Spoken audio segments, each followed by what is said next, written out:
nagyayabang sa'yo, hindi pinaladi katulad ng mga kilala mong higit sa akin. Oo, tama, dahil di ako perpekto. Asahan mo naman ako'y marunong makontento. Di hahanap ng iba, wala nang hihigit sa'yo. Siguro ang hangad na lamang tumanda sa tabi mo. Ang pangarap ko'y ikaw hanggang sa kahuli-hulihan, makasamang bumuo ng tinatawag na tahanan. Makarami sa lahat-lahat, hindi lang sa kulitan. Sa ginhawa man o hirap, tanggap mo ang kapintasan ko sa buhay. Wala nang hihingin sa may kapal, isang biyaya na sa akin ang ikaw ang minahal.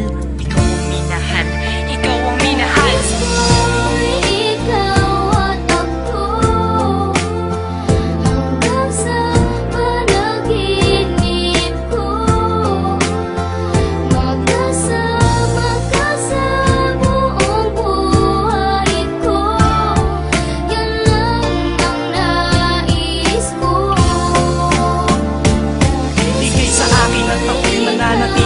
Sa'yo, sinunggaban ko na ang tsansa na masabi ko sa'yo. Salamat dahil sa pagmamahal mo na walang kapit. Sa araw-araw kahit di ka naghangad ng kapalit. Ang kagandahan mong loob na di makita ng mata, higit sa yamang matuturing ko pag nakikita ka. Patuloy tayong mamumuhay ng maayos at sabay nahaharap sa mga uri ng problema. Magkahawak ng ama na kaagapay kahit pa sa pagtanda. Mga pangarap ko sa buhay, sa'yo lang nagmumula. Ang mga titig ko at yakap ang patuloy magsasabi ng pagmamahal na lagi kong bigkas mula sa labi. Kung pwede lang pang habang buhay ka na makasama, yung ikaw lang at ako ang magkasalo sa ligaya. Pangunahin kong dalangin, sana nga'y ikaw na sana.